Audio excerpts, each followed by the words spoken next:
혼자만 읽기엔 아쉬운 책들. 함께 이야기 나누면 더 좋은 책들. 북토크쇼 해시태그에서 지금 시작합니다. 안녕하세요. 북토크쇼 해시태그입니다. 날이 갈수록 재미를 더해가고 있는 북토크쇼 해시태그 책. 거짓말을 하시니까 떨리시는군요. 감출 수 없습니다. 거짓말을. 네, 벌써 세 번째 시간이 되었습니다. 어색한 가운데 그래도 많이 친해진 것 같습니다. 네, 벌써 3주가 흘렀으니까요. 네. 오늘은 또 저희 셋뿐 아니라 또 특별한 손님을 한 분 모셨죠. 네, 제 22회 한겨레 문학상을 수상하신 강화길 작가님이십니다. 안녕하십니까. 반갑습니다. 안녕하세요.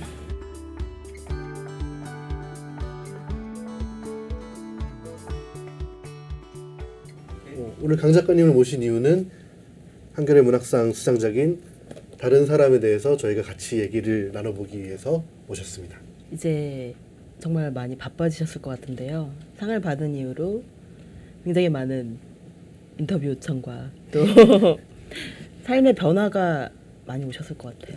변화는 잘 모르겠고 예. 인터뷰는 좀 하고 있어요. 네. 그런데 그거 외에는 딱히 네. 잘 모르겠어요. 아, 방송 출연한 적은 있으신가요? 아니요. 아, 네. 네. 저희가 첫 번째 단독 강화길 작가 방송 출연.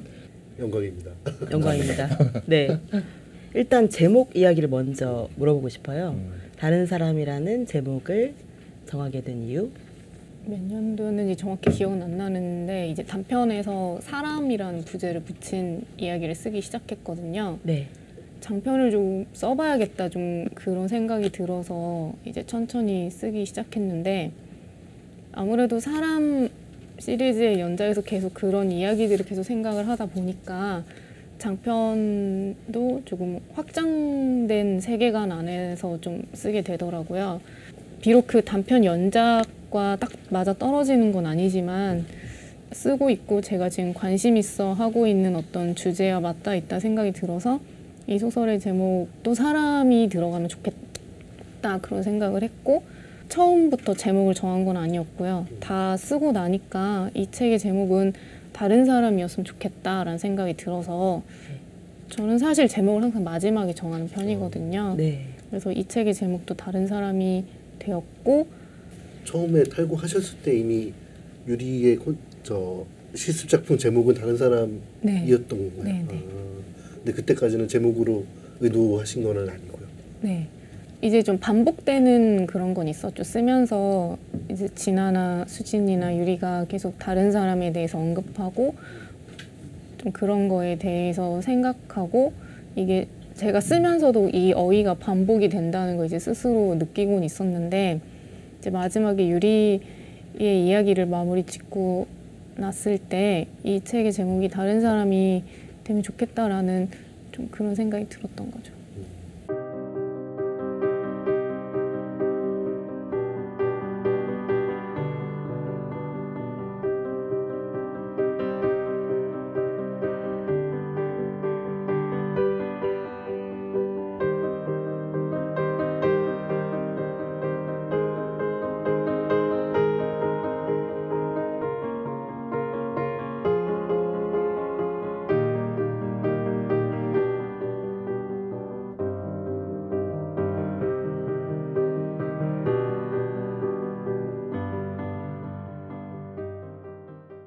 먼저 말씀을 나누기 전에 네. 그 책 소개를 제가 잠깐 드리면 이 진아라는 이제 주인공이 나오는데요. 회사 생활을 하다가 사귄 그 회사 상사랑 이제 연애를 하게 되는데 연애 과정 중에 이제 폭행을 당해요.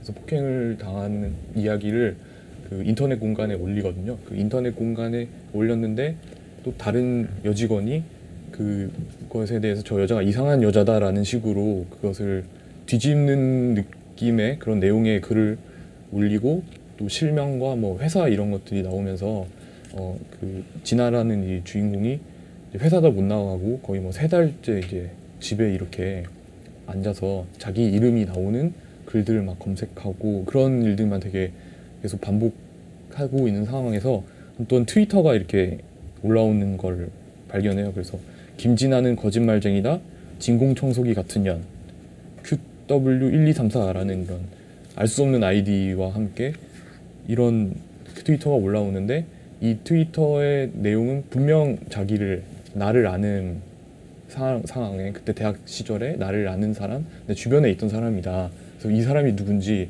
반드시 알아내야 되겠다. 그런 생각을 하게 되면서 이제 자신의 과거 대학을 다녔던 지역으로 다시 내려가게 되면서 그걸 한 사람이 누군지 그리고 그때 어떤 일들이 있었는지를 이제 하나씩 이제 찾아가고 발견해 나가면서 드는 어떤 새로운 경험들을 다룬 소설이라고 할 수 있겠습니다. 이 복잡한 소설 장난 아닙니다. 굉장히 앞에만 얘기하면서 정리한 것처럼. 이 소설의 씨앗이라고 할까요? 이 소설을 이런 얘기를 써야 되겠다는 어떤 그 결심, 어떤 영감을 준 그런 계기 물론 많겠지만 그 중에서 한두 가지 제가 하려던 질문을 하셨군요.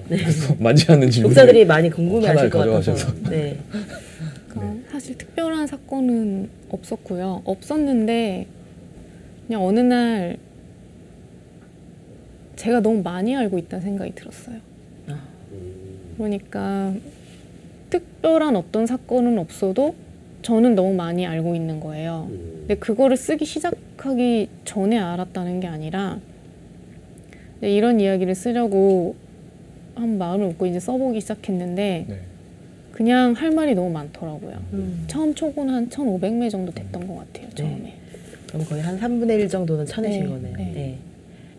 그리고 이런 일들에 대해서 여자친구들과 이야기를 많이 하는 편이거든요. 저는. 어쨌든 제가 이제 32살인데 32년을 산 거잖아요. 500매가 넘었는데 일부 처음 썼을 때 일부가 아직도 할 이야기가 되게 많구나라는 어떤 게 왔고 이건 그냥 계속 끝까지 써봐야겠다 그런 느낌이었어요. 네. 띠지라고 하잖아요. 네. 예, 띠지에 보면은 누구도 함부로 대할 수 없고 우습게 볼 수 없는 사람, 상처받지 않고 겁먹지 않는 사람, 그리고 무엇보다 절대 강간당하지 않는 사람. 당신은 다른 사람입니까? 이렇게 이제 문장이 나와 있는데 제가 이제 글을 쓰기 시작하면서 그리고 많은 동료 작가들도 비슷하게 느낄 거라고 생각을 하는데 무슨 이야기를 하든지 특히 사회의 뭐 부조리나 혐오나 심각한 문제점에 대해서 이야기를 할 때 여성 문제가 끼어들지 않을 수가 없다고 생각을 하거든요. 네. 네. 여러 가지 결로 접근할 필요는 있겠지만 굉장히 네. 거칠게 정리하면 어떤 권력 관계에서 발생하는 문제들인데 거기서 이제 여성 문제가 발생하는 건 아무래도 취약한 계층이고 그래서 문제점들이 발생한다는 거고 저는 소설에서 그런 것들을 좀 이야기하고 싶었던 것 같아요. 그러니까 좀 장황해 줄 수 있는데 그냥 좀 이야기를 해볼게요. 그러니까 이게 이제 제가 여성 작가로서 글을 쓰는 어떤 과정하고도 이렇게 맞닿아 있는 거였는데 여성에 대한 이야기를 쓰거나 이 소재를 다루거나 이거를 진지하게 접근하면 뭐 프레임에 갇힌다거나 그리고 소품이 될 수 있다거나 자칫하면은 뭐 이미지가 정해질 수 있다거나 그런 이제 조언들을 많이 듣게 되죠. 네. 뭐 실제로도 그랬고. 근데 저는 이거에 대해서 질문을 좀 해봐야 된다는 생각이 들었던 게 그런 이야기를 썼을 때 사실 작품은 문제가 없다고 생각해요. 네. 만일에 그 작품이 정말로 그런 게 그런 식으로 평가절하된다면 작품에 문제가 있는 경우도 있겠지만 대체로는 그 프레임의 문제인 경우가 많고 그 작품을 써온 많은 작가들은 대체로 그 작품을 통해서 자기의 세계를 증명한 경우가 굉장히 많았다고 생각하거든요. 그런데 오히려 그런 말을 하는 분위기가 존재한다는 거. 그러니까 그 분위기라는 게 대체 무엇인가. 그리고 그 분위기라는 것은 어쩌면 이 사회의 여성 문제를 바라보고 있는 시각 자체일 수 있다고 생각을 했거든요. 네. 그 원론적인 이야기를 좀 진지하게 하고 싶었고 제 나름대로는 소설에서 많이 시도를 했다고 생각해요. 시골에서 함께 자란 어떤 두 여성이 어떤 그 시골에서 계층 문제와 부딪히게 되고 집안 문제와 부딪히고 그리고 그게 성인이 되었을 때 어떤 여성 문제와 연결이 되고 둘이 연대할 수 있는 어떤 과정에서 그게 아니라 반목하게 되는 어떤 그런 것들은 그런 사회적인 문제와 함께 너가 겪고 있는 건 굉장히 개인적인 문제야 라는 네. 어떤 그런 시각 때문이라고 생각을 하거든요. 그래서 어떻게 보면 그런 페미니즘과 여성 문제를 바라보고 있는 그런 전형적인 시각을 좀 극복하고 싶다는 욕심이 좀 있었던 것 같아요. 네. 책을 쓸 때. 쓰고 나서 이제 책이 나오고 어떤 이제 반응들을 보고 이제 처음에 질문으로 이제 장황하게 돌아가서 이 띠지를 보면 그 띠지에서 뽑아낸 어떤 문구가 이 소설의 내용을 이야기하는 게 맞다고 생각해요. 네. 그리고 핵심을 가리키고 있다고 생각하냐고 물으셨는데 역시 그렇다고 생각을 해요. 제가 이제 이야기하려고 했던 저게 문제가 되었기 때문에 많은 것들이 발생을 하는 거니까. 그런데 동시에 제가 되게 조심스럽게 요즘 생각을 하는 건 저기에서 집중하고 있는 강간이라든가 폭력이라든가 굉장히 지엽적으로 확 납작하게 단어 하나로 함축해서 말해버리는 어떤 문제가 사실은 지금의 여성 문제를 굉장히 축소하는 어떤 방식 중에 하나라는 생각도 요즘은 하고 있거든요. 이거를 조금 극복하고 싶어서 이야기를 쓰기 시작했는데 어쩌면 여전히 내가 작품을 쓴다고 해서 끝이 아니구나. 그러니까 이 이상의 내가 좀 더 작품으로 더 증명해야 하는 무엇이 아직 남아있고 그게 어쩌면 내가 계속 글을 써가면서 맞닥뜨리고 해결하고 좀 안에서 생각을 많이 해야 되는 문제일지도 모르겠다. 그런 좀 생각을 하고 있어요. 요즘은. 작가님의 말씀이 너무 와닿기도 하고 좀 충격적이기도 한 게 아직도 그런 말을 하나 사람들이. 그러니까 이 소설을 썼다고 해서 이런 내용의 이런 문제를 제기하는 소설을 쓴다고 해서 네가 그런 프레임에 갇힐 수 있다. 그럼 뭐 예를 들어 페미니즘 작가 뭐 이런 식의 낙인 찍히는 사실은 꼭 해야 되는 얘기를 아주 절실한 작가로서의 메시지를 던지는 것인데 신인 때부터 그런 걸 하면 그런 프레임에 갇힐 수 있다는 조언을 하는 사람이 아직도 있다는 게 네. 너무 충격적이고 답답하고 많이 속상하네요. 그리고 그런 것 같아요. 만약에 정말로 뭐 그런 조언도 듣지 않고 그리고 이런 얘기를 참 쓰기도 힘들고 읽는 사람도 힘들거든요.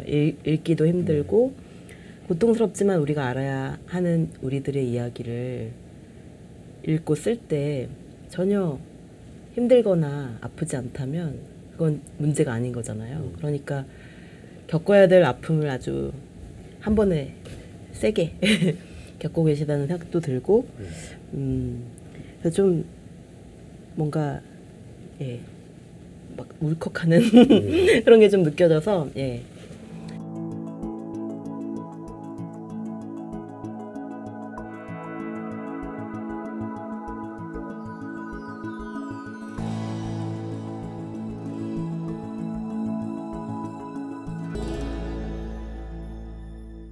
근데 이 작품을 읽을 때 전 이제 여성들의 입장을 좀 많이 들어봤는데 남성들의 입장을 좀 들어보고 싶더라고요. 그래서 한번 여쭤보고 싶어요. 우리 두 남성 기자분들의 먼저 매를 맞으시죠. 아니요 그런 뜻이 아니고요. 진짜로 자유롭게 얘기하시라는 매를 맞는다는 표현은 진짜 아닌 것 같아요. 죄송합니다. 아니에요. 그런 게 원치 어쩔 수 없는 않는다. 대목들이 좀 있긴 한 것 같아요. 그러니까 김지훈 기자랑 이제 이 책을 선정을 하고 그런 작가님 모시기로 결정을 한 다음부터 이제 우리가 어떤 얘기를 할 수 있을까를 가끔 뭐 이렇게 아주 집중해서 얘기한 건 아니고 의견을 나누다 보니 사실 저는 그런 생각이 좀 많이 들었거든요. 그러니까 독후감을 먼저 말하라고 한다면 가장 부끄러운 독후감이 될 것 같아요. 저한테는. 그러니까 제가 문학 작품을 이렇게 많이 읽는 편은 아니라서 그런 경험이 다른 사람보다는 좀 작을 수 있지만, 그러니까 제가 했던 가해의 역사들을 좀 되짚어 보게 되더라고요. 책에 등장하는 이 폭력들의 그 가해자 쪽에 서 있는 사람들이 했던 행위들이 내가 했던 행위들 중에 여기 겹치는 게 얼마나 될까 이런 것들을 좀 되돌아보게 됐거든요. 그러니까 그게 뭐 딱 꼬집어서 이게 일치한다 아니다 이거를 뭐 말하기는 쉽진 않지만, 그러니까 대체적으로는 어쨌든 나는 피해자 쪽이 아니라 가해자 쪽에 서 있구나라는 거를 좀 다시 한번 확인을 하게 된 계기라서 그래서 아까 김 기자 얘기한 것처럼 좀 벌 받는 기분이 드는 걸 어쩔 수가 없었습니다. 네. 이제 책을 작고는 이제 하루 만에 이제 다 읽었거든요. 되게 내용이 뭐 약간 추리소설 비슷하다는 뭐 그런 평도 있긴 한데 좀 그런 느낌이 들 정도로 아주 되게 뒤에가 궁금해지고 어떻게 전개돼가 이게 되게 궁금해지는 그런 읽는 재미가 있었는데 한편으로는 이제 읽으면서 좀 계속 불편하긴 했던 것 같아요. 그 어떤 이 유리라고 하는 이 여성 그 등장인물의 큰 외로움을 가지고 있는 사람이라는 약점을 가지고 그것을 감싸주고 뭐 채워주는 게 아니고 자신의 욕심을 채우기 위해서 그것을 이용하는 뭐 그런 장면들이 막 나오잖아요. 그래서 좀 내 주변에 이런 사람이 없었을까 그런 생각을 많이 했었어요. 그래서 저는 그냥 이제 뭐 대학생활이나 뭐 직장생활이나 뭐 일반 학교를 다닐 때나 뭔가 이런 정도의 심한 뭐 갈등을 겪거나 그런 적은 잘 없었거든요. 그러다 보니까 근데 누군가는 어디선가 이런 일을 겪고 있는데 혹시 그게 내 주변에서도 있었던 일은 아니었을까 그런 생각을 하게 되면서 좀 내가 자신을 이렇게 되게 계속 경험을 반추하게 되고 반성해보게 되고 다시 들춰보게 되고 그런 생각들을 많이 하게 돼서 좀 그런 면에서 좀 불편한 점이 좀 있었고요. 네.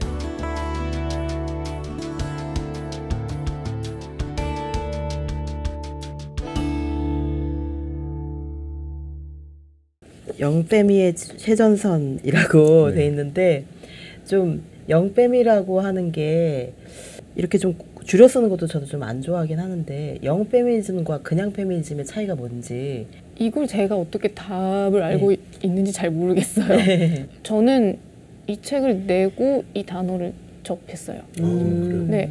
그럼 명명 당하신 거군요. 본인이 네. 그렇게 하신 건 아니고. 네. 그러니까 저는 그냥 음. 페미니스트 음. 그리고 여성 문제에 당연히 관심이 많을 수밖에 없는 사람으로 스스로를 규정하고 있는데 제가 모르는 어떤 이제 공부를 하시고 연구를 하시는 분들 그리고 활동을 하시는 분들 사이에서 발생하는 어떤 지금도 투쟁하고 있는 어떤 영역의 문제가 있다는 걸 또 저도 좀 이번 기회로 좀 배운 것 같아요. 네. 그러니까 이제 우리가 예전에 알고 있던 페미니즘은 주로 이제 뭐 심리학이나 또 여성학이나 이런 이론 쪽에서 많이 왔었거든요. 그 시대의 페미니즘은 근데 그때는 사람들이 페미니즘을 알긴 했는데 그런 표어가 없었어요. 그때는 우리 모두가 페미니스트가 되어야 된다는 이런 표어가 유행할 수 있는 그런 시대가 아니었어요. 그때는 페미니스트가 정말 투사였고 네. 어떤 정말 그 소수의 네. 엘리트이기도 했었죠. 예. 그렇기 때문에 어떻게 보면 페미니즘이 대중화가 안 됐었던 거예요. 제가 기억하기로는. 그리고 제 마음속의 페미니즘도 저도 마음속으로는 제가 페미니스트라고 생각하면서도 말하기가 싫었던 것 같아요. 왜냐하면 말하면서 규정당하는 게 싫어서. 그리고 제 마음속에는 또 약간 어떤 오만 같은 것도 있었는데 나는 여자로 살지 않을 거야. 나는 인간으로 살 거야. 이렇게 생각을 했었어요. 네. 20살 때 저는. 그래서 페미니즘을 좋아하긴 하는데 말하지 않는 게 저의 어떤 자존심의 표현이었어요. 예. 근데 그런 시대의 페미니즘과 지금의 영 페미니스트 그런 명명이 가능하다면 지금의 영 페미니스트들은 그런 예전 페미니즘 이론 하나도 몰라도 페미니스트가 될 수 있거든요. 왜냐하면 인간의 모든 착취 중에서 가장 오랜 착취는 여성의 착취거든요. 그걸 몸으로 이해하는 사람들은 저는 다 페미니스트가 될 수 있다고 생각하고 그리고 뭐 영페미라는 것도 어떤 그 명명법이지만 조금 더 페미니즘을 어렵게 생각하지 말고 네. 그냥 우리들의 문제 예. 그리고 저는 남성 페미니스트들이 많아져야 문제가 좀 많이 바뀔 수 있다고 생각하거든요. 그러니까 오바마 대통령이 그 딸 둘을 키우면서 자기는 페미니스트라고 하고 그런 것들이 저는 너무 멋져 보이고 예, 엄청 부럽기도 하고 나도 저런 아빠가 있었으면 좋겠다 이런 생각도 하고 남성들이 좀 많이 물어봤으면 좋겠어요. 때로는 신뢰가 될 거기 때문에 말을 못할 수도 있는데 뭐 오늘 몸이 안 좋냐 이런 것들에 대해서 여성들하고 좀 얘기를 했으면 좋겠어요. 그리고 뭐 생리휴가에 대한 거, 뭐 생리공결, 출석에 대한 여러 가지 이슈들이 있잖아요. 단지 그냥 성폭력이나 페미니즘이나 이런 강력한 주제들 말고도 우리가 좀 더 일상화시켜서 어떻게 보면 젊은 사람들이 페미니스트를 주장해서 영페미니즘이 아니라 페미니즘 자체가 좀 영해졌으면 좋겠다. 페미니즘 자체가 좀 더 젊고 오늘날에 살아있는 담론이 되었으면 좋겠다. 이런 생각이 들더라고요. 그래서 저도 네. 이 책을 읽으면서 페미니즘 그런 얘기에 대해서 좀 많이 생각을 하게 되는데요. 그러니까 사람들이 뭐 그런 얘기를 하잖아요. 아니 지금 한국 사회 여성들이 저기 아프리카에 아프리카에 굶주리는 사람들이나 저기 유럽의 난민들 상황보다는 훨씬 더 낫지 않냐 그런 식으로 얘기를 하면서 그게 진짜 중요한 문제냐 이런 식으로 얘기를 하는데 되게 생각을 많이 했어요. 왜 페미니즘이 중요한 것일까? 그래서 저는 어젯밤에 이렇게 샤워를 하다가 갑자기 그런 생각이 나더라고요. 그 페미니즘이 중요한 이유는 다른 어떤 난민 문제라든지 다른 성소수자 문제라든지 이슈에 비해서 반드시 실천을 요구하는 것 같아요. 어떤 요리라든지 아니면 청소하는 거라든지 설거지하는 거라든지 집안일 하는 거, 심지어 용변을 보는 자세까지 그렇죠. 그런 관련이 돼 있는 그런 문제거든요. 네. 그래서 그렇기 때문에 페미니즘이 받아들이고 생각하고 내가 페미니스트가 된 게 중요한 것 같다. 왜냐하면은 다른 소수자들도 옹호하고 다른 어떤 도움이 필요한 사람들과 함께 연대하기 위해서는 정말 그 사람이 변해야 되고 그 사람이 변화하는 것을 정말 요구하는 것이 페미니즘이다. 그런 생각을 하게 되더라고요. 내가 바뀌지 않으면 참여할 수 없는 네. 게 절대로 실천을 하나라도 하지 않으면 네. 페미니스트가 될 수 없으니까. 그래서 이 책에서도 이제 동희의 얘기가 앞에 나오잖아요. 그래서 그는 오히려 페미니즘 수업이 더 많아지고 다양해져야 한다고 주장하는 사람이었다. 이렇게 얘기가 나오고 또 대학 신문에 이제 페미니즘 관련해서 기고도 하고 그렇게 하는 장면들이 나오잖아요. 그래서 처음에는 이걸 읽는 독자들이 약간 동희는 이렇게 되게 좋은 사람인 것처럼 느껴지는 그런 기분이 좀 들 때가 있어요. 그런데 그게 아니라는 게 이제 점점 이제 뒤로 가면서 나오지만 동희 같은 캐릭터는 페미니즘을 많이 이야기는 하는데 전혀 페미니스트가 아닌 거고 또 페미니즘이란 단어를 전혀 얘기하지 않고 모르더라도 여성을 존중하고 배려하는 사람이라면 그 사람은 페미니스트인 거죠. 네. 그리고 또 너무 남성들이 저는 그런 생각이 드는데 페미니스트의 기준을 너무 높게 잡지 않았으면 좋겠어요. 이거는 페미니스트들 사이에서도 논쟁이 있겠지만 한 번쯤 똑같은 일이 있을 때 여성들이라면 우리 어머니라면 내 여자친구라면 어떻게 생각할까 이걸 한 번만이라도 모든 문제에 대해서 생각할 수 있는 그런 관점이 있으면 저는 페미니스트라고 생각하거든요. 그래서 좀 더 문턱을 낮춰야 되는 게 아닐까. 왜냐하면 그래야 더 많은 사람들이 참여할 수 있으니까요. 그래야 더 빨리 여성에 대한 착취 그리고 여성 스스로가 여성에게 가하는 착취도 있거든요. 그런 것을 끝낼 수 있지 않을까 그런 생각도 들었어요.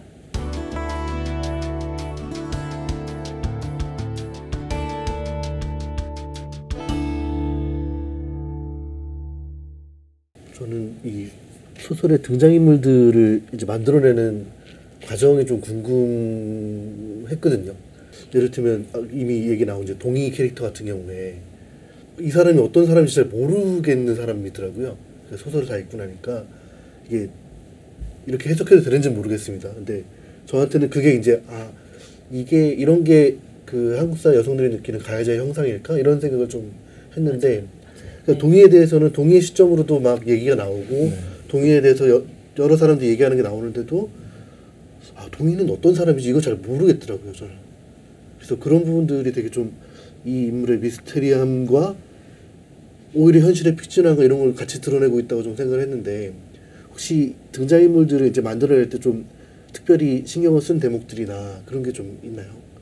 오랫동안 어떤 이렇게 무수히 많은 소설이나 어떤 컨텐츠에 가지고 있던 개인적인 어떤 불만 같은 게 있었다면 남성 캐릭터들은 악인에게도 드라마가 부여가 돼요. 그러니까 만일에 굉장히 나쁜 짓을 하고 그리고 굉장히 잔인한 그리고 그럴수록 굉장히 매력적인 캐릭터가 되기 쉬운데 네. 매력적인 캐릭터가 되기 쉬운 건 그 사람이 갖고 있는 어떤 악행 때문이라기보다는 그 악행을 할 수밖에 없는 어떤 드라마를 정말 외적으로 그렇죠. 잘 네. 부여하는 경우가 많잖아요. 저도 역시 그런 드라마들에 많이 매료된 적이 있었고 또 굉장히 잘 만든단 말이에요. 네.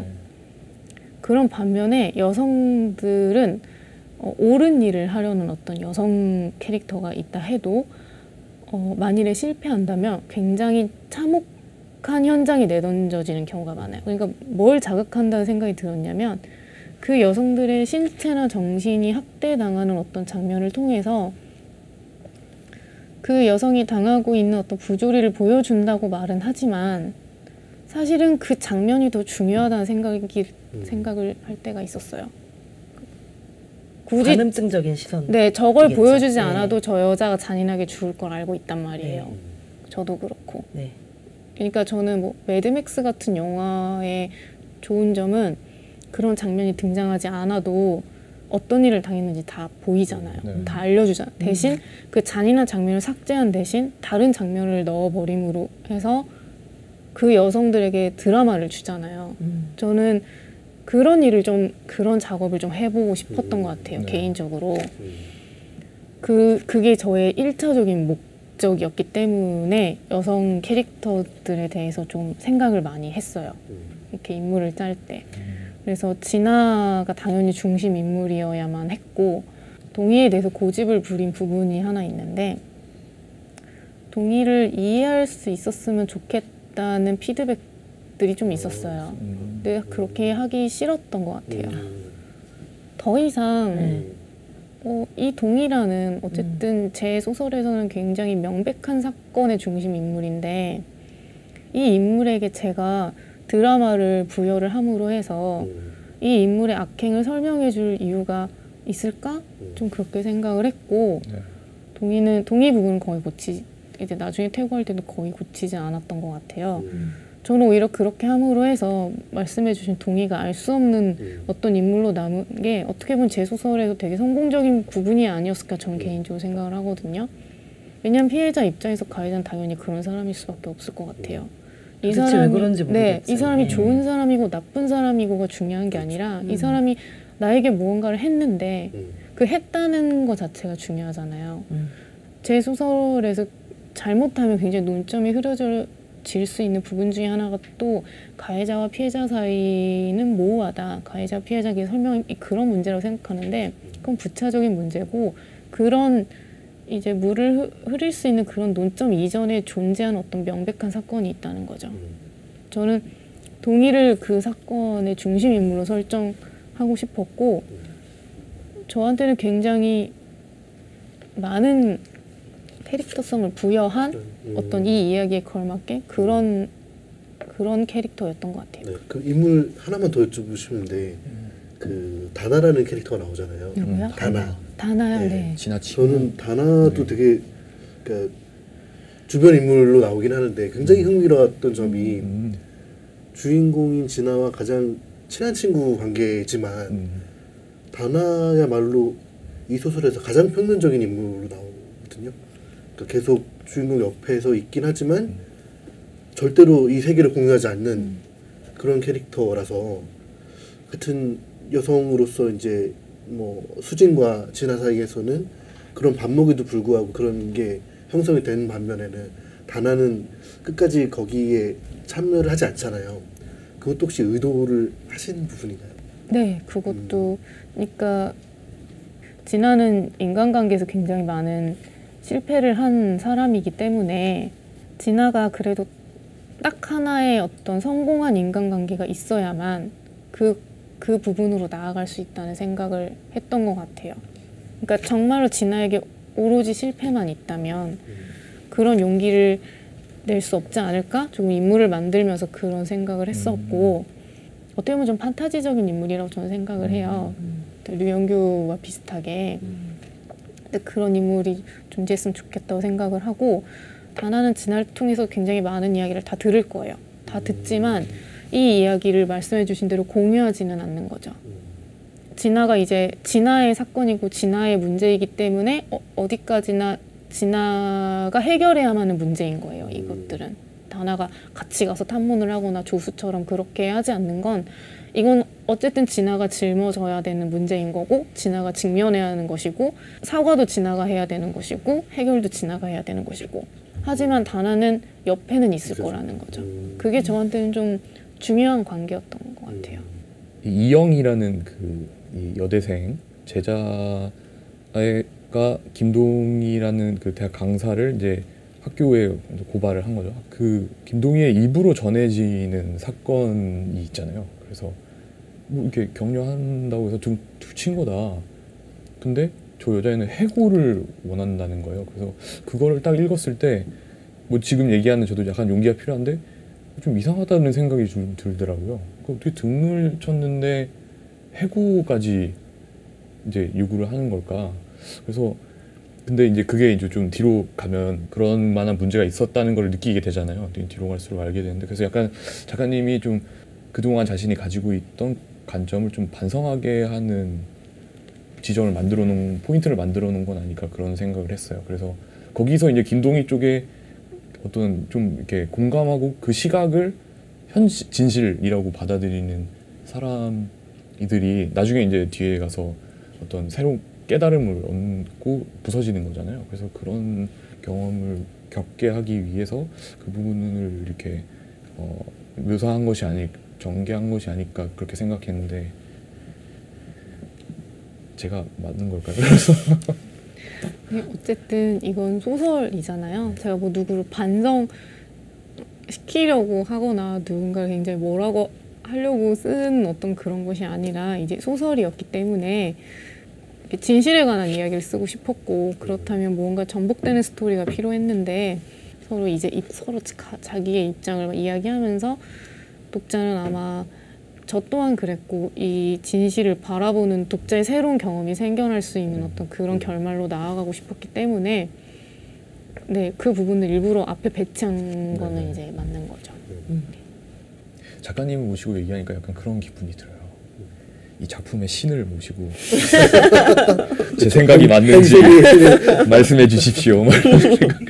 그 연관해서 더 궁금한 건데 그러면 유리의 레포트는 어떤 내용이 담겼을까요? 저도 모르죠. 네. 그것까지는 생각. 네. 이 소설 아니에요? 이 소설 자체 뭐 이래서 뭐지 이런. 작가가 신은 아니죠. 제기적인 가치가 작가도 모르는 게 있죠. 그 뒤에 실린 레포트 그 표지가 네. 너무 좀 짠해가지고 네. 이 책에 다양한 이 폭력의 양태가 나오잖아요. 이를테면 데이트 폭력부터 시작해서 뭐 강간 여러 가지 형태들이 나오는데 그 김 기자 얘기했던 그 김동희가 이영에게 했던 제스처라던가 아니면 그 진아와 동희의 관계에서 빚어졌던 그것도 책을 읽으면 이제 폭력이라고 인지를 하는데 그러니까 제 실제 경험이랑 이제 맞춰보면 아 나는 이런 상황에서 가해였던 적이 없을까? 그럼 그게 가장 많이 걸리는 대목들이었거든요. 이를테면 내가 연애하는 뭐 사귀는 상대방한테도 아 이런 식의 얘기를 한 적이 없나? 이런 그러니까 가장 이제 대표적인 단어가 이제 피해의식이라고 하는 부분인데 내가 이 사람의 약점에 대해서 이렇게 공격한 적이 있었을까 이런 생각들을 많이 하게 만들더라고요.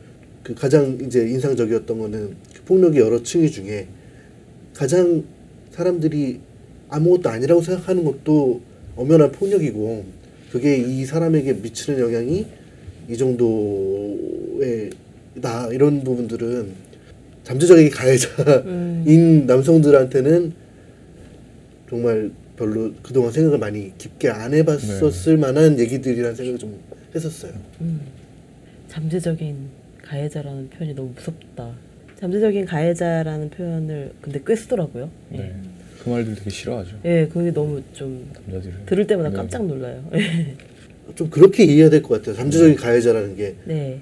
뭐 남성과 여성의 사이에서는 남성 이런 사회 구조 안에서 남성이기 때문에 잠재적인 가해자일 수가 있는 거고 뭐 이를테면 군대 선후임 사이에서는 선임이 당연히 후임한테 잠재적인 가해자가 될 수 있는 거고 이런 여러 가지 관계의 뭐 권력 얘기라고 말씀하셨지만 그런 차원에서 보면 충분히 받아들일 수 있을 만한 표현이 아닐까 저는 생각을 좀 했거든요. 네, 그러니까 그 표현이 나쁘다는 게 아니고 들을 때마다 서늘해져요. 그렇죠. 예. 그러면 나도 누군가에게 그런 존재가 될 수도 있겠구나. 조심해야 되겠다. 뭐 이런 생각을.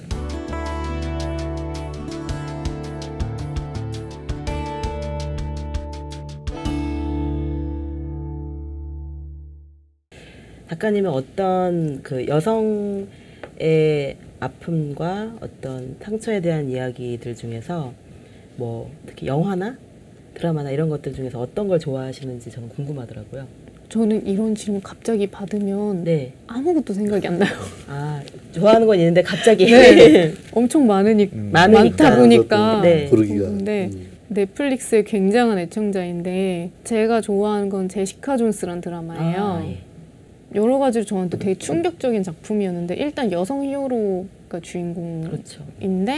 제가 좋아하는 탐문 수사물이기도 하고 마블에서 만든 이제 히어로물이기 때문에 초능력을 가진 슈퍼 히어로인데 이 빌런의 슈퍼 능력은 뭐냐면 정신을 지배하는 거예요. 그래서 제시카 존스를 정신으로 지배한 적이 있었던 거예요. 그래서 제시카 존스가 원하지 않는 모든 일을 시켰던 거죠. 자기는 힘이 없으니까 뭐 살인부터 해서 자기를 수발하는 것부터 해서 모든 걸 시켰던 거예요. 그래서 이 제시카 존스는 이거에서 벗어나기 위해서 되게 노력을 했다가 간신히 벗어난 상태에서 이야기가 시작이 되는 거예요. 그래서 여전히 그 트라우마에 시달리고 있고 그 빌런이 언제 나타날까 봐 굉장히 이렇게 두려워하는 상태에서 새로운 피해자가 등장을 하는 거예요. 자기랑 똑같은 그 피해를 받은 여자아이를 발견을 하게 되고 처음엔 도망가려고 하거든요. 다시 나타났다는 걸 알고 결심을 하고 그 여자아이를 구하기 위해서 왜냐면 그 여자아이가 그 빌런이 시켜서 부모님을 죽이거든요. 그래서 감옥에 가게 되는데 신뢰할 수 없는 화자인 거죠. 이 여자아이가 주장하는 걸 누구도 믿어주지 않는데 제시카 존스는 아는 거예요. 왜 이 여자아이가 그런 일을 했는지 자기는 너무 잘 알고 있는 거죠. 자기의 거울인 거죠. 예. 근데 헌신적인 인물은 아니에요. 또 흥미로운 거. 시니컬하고 네. 가능하면 발 빼고 싶어 하고 빨리빨리. 그런 게 또 네. 매력이죠. 그런데 그래도 할 건 해야 되는 네. 그런 인물이거든요. 저는 그 드라마 보는 내내 너무 재밌었어요. 그런 사건이나 인물이 중심으로 흘러가는 것도 처음 봤고 네. 히어로물이 굉장히 많이 나오는데 여성 히어로물 드물잖아요. 최근에 나온 원더우먼 나오기 전까지 생각해보면 그리고 그 다루는 방식도 어쨌든 간에 여성의 신체를 많이 좀 소비하는 방식으로 많이 다뤄졌는데 제시카 존스 거기서 청바지에 그냥 가죽 잠바 옷을 안 갈아입어요.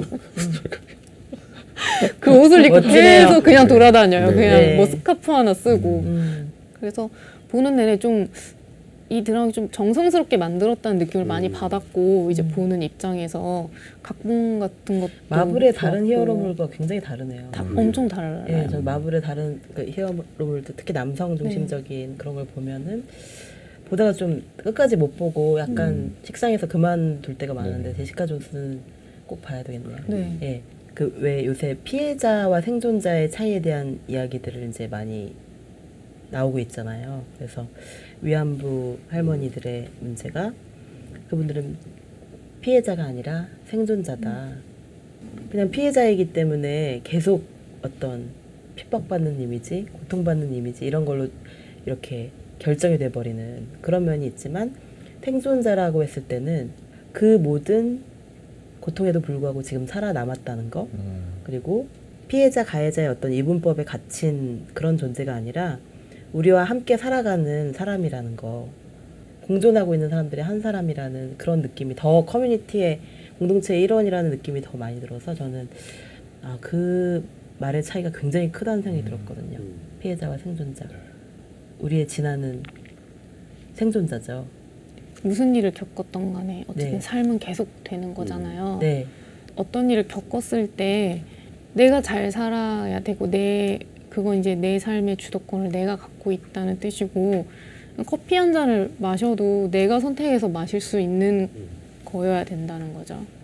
진아는 생존자이기를 저도 바랬던 것 같아요. 여기 나오는 모든 인물들이 생존자로서 살아가고 있고 그러니까 물론 과거에 어떤 일이 계속 영향을 미치기는 하지만 어쨌든 삶은 계속되니까 그거를 이제 결말로 나아가면서 저도 좀 약간의 바람 같은 거를 집어 넣어가면서 그렇게 생각했던 것 같아요. 예. 또 궁금한 게 또 하나 있었는데 그 진아는 거짓말쟁이다 이게 이제 작품 전체를 이제 관통을 하는 거잖아요. 엄밀하게 말하면 거짓말을 한 적은 없는 것 같은데 그리고 전체를 봐도 그러니까 말을 거는 사람은 계속 진아잖아요. 그러니까 다른 사람에게 말을 거는 사람은 진아밖에 없는데 그런 것도 좀 의도를 하신 건가요? 그 처음에 이제 사람 시리즈를 쓰기 시작했다고 했는데 거기에서 이제 그 작업에서부터 제가 최근까지도 많이 관심을 갖고 있는 게 신뢰할 수 없는 화자의 어떤 이야기라는 거거든요. 독자가 화자를 믿는다는 게 되게 흥미로운 거잖아요. 사실 왜냐하면 이야기잖아요. 이 이야기가 시작하는 순간부터 이 사람이 하는 이야기가 진실일 거라고 생각하게 만드는 것도 기술인데 그렇다면 믿지 못하게 만들 수도 있는 거고 그렇다면 이 화자는 스스로조차 믿지 못하는 이 화자는 왜 어째서 이 사건에서 왜 계속 이렇게 이야기를 하고 있는가 그런 게 저한테는 좀 흥미로운 좀 작법이자 동시에 좀 탐구하고 싶은 어떤 그런 주제였는데 그럼 그게 그 피해자의 증언이라고 해야 될지 아니면 피해자의 말에 대한 것과 소설적인 장치가 많이 좀 결합이 된 건가요, 그러면? 그렇기도 하고 최근에는 이제 많이 그런 게 달라졌다고 알고 있는데 정말 최근까지도 그 피해자의 말을 신뢰하지 못했잖아요. 특히 아주 어렸을 때 그런 일을 당했는데 한 40 넘어서 갑자기 생각이 난단 말이에요. 그런 사건 되게 많잖아요. 그래서 최근에 그런 다큐멘터리도 봤는데 어느 날 왜냐하면 자기가 너무 끔찍한 기억이었기 때문에 10대 때 어떤 기억을 묻어놓고 있다가 어느 날 기억이 났는데 처음엔 자기도 믿지 못하는 거죠. 이게 뭐지? 라고 하면서 그런데 한 번 생각하기 시작하니까 계속 떠오르기 시작하고 막 그런 게 하나하나 떠오르면서 이제 주장을 해 나가는 거죠. 나한테 이런 일이 있었다. 근데 그거를 이제 믿지 못하는 거죠. 당연히 법정에서는. 왜냐하면 그 오랜 세월 동안 기억하고지 못했다고 말하다가 이제 와서 기억한다고 말하는 게 맞느냐. 당신은 신뢰할 수 없는 증언자다. 이게 있는데 사실 이게 대체로 그런 피해자들에게 가해지는 프레임인 것 같고 트라우마가 너무 강할 때 그, 그런 일이 일어나죠. 굉장히 쉽게 씌울 수 있는 프레임이잖아요.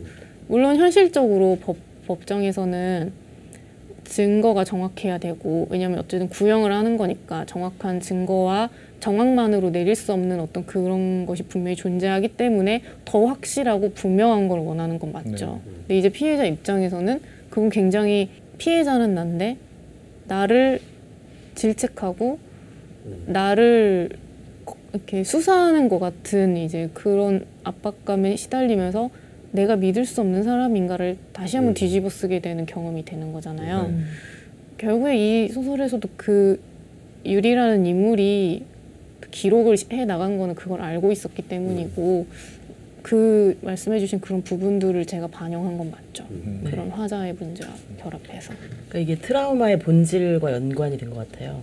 제가 이제 트라우마에 관심이 많아서 심리학 책들을 보고 있는데, 그러니까 우리가 트라우마를 가지고 있고 그 트라우마를 치유하고 싶어 한다고 생각하지만 사실은 트라우마는 그런 대상이 아니라는 거예요.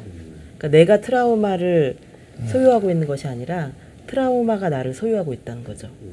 그래서 트라우마는 이렇게 신뢰할 수 없는 화자가 발생하는 이유는 트라우마는 시한폭탄 같아요. 그러니까 내가 막 억누른다고 해서 억눌러지는 것도 아니고, 그리고 내가 정말 그게 트라우마인지 모르는 상태에서 그냥 기억 자체가 억압될 수도 있거든요.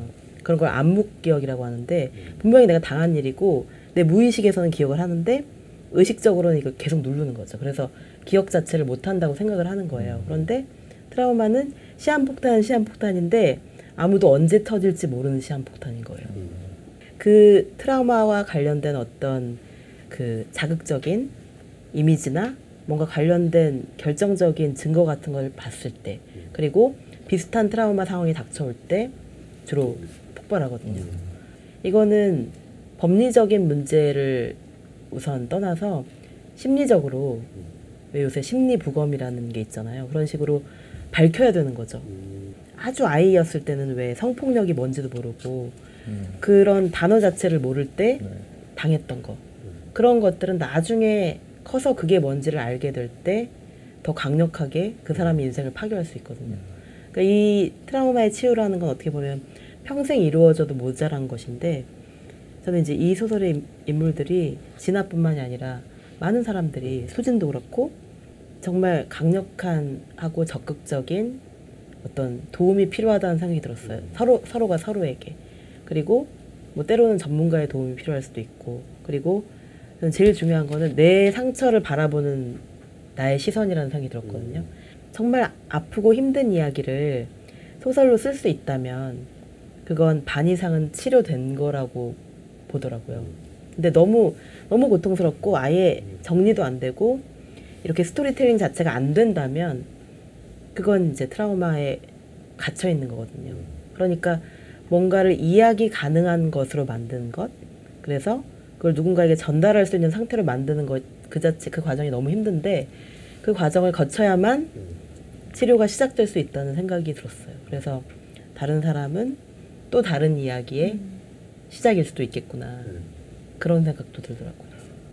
혹시 그러면 계속 뭐 다른 사람 2편이 나와서 그 얘기를 하는 건가요? 다음 뭐 작품 뭐 어떤 걸 준비하시는지. 전 기본적으로 스릴러 장르에 관심이 많아서 그쪽으로 좀 새 이야기를 쓰고 싶다는 생각은 하고 있어요. 이 소설도 어느 정도는 저는 그런 형태를 띠고 있다고 생각을 하고 조금 더 그 장르를 그러니까 완전히 장르 소설을 쓰겠다는 건 아닌데 저한테 매혹적인 부분들이 있는 것 같아요. 그 스릴러의 어떤 설정이라던가 소설을 진행해 나가는 방식이라던가 그래서 저만의 어떤 스릴러를 써보고 싶다는 그런 생각이 좀 있어요. 네. 기대가 많이 됩니다. 네. 망할 수도 있어요. 그래도 괜찮습니다. 네, 망해도 괜찮아요. 인생은 계속되니까. 네. 네. 또 쓰면 되죠. 네. 아, 오늘 너무 네. 좋은 시간이었던 것 같아요. 네, 네. 오늘 너무 재밌게. 감사합니다. 예. 감사합니다. 와주셔서 감사합니다. 이것도 좋은 작품을 써주셔서 감사하고 또 작가 강화길 씨의 인생에 또 멋진 추억의 한 페이지가 되기를 바라면서 네. 그리고 또 계속 좋은 작품 네. 많이 쓰시길 바라면서 오늘 시간 마무리할까요? 네. 고맙습니다. 감사합니다.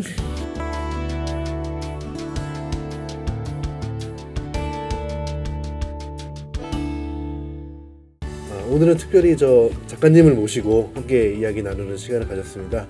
앞으로도 기회 될 때마다 종종 이런 자리를 만들도록 하겠습니다.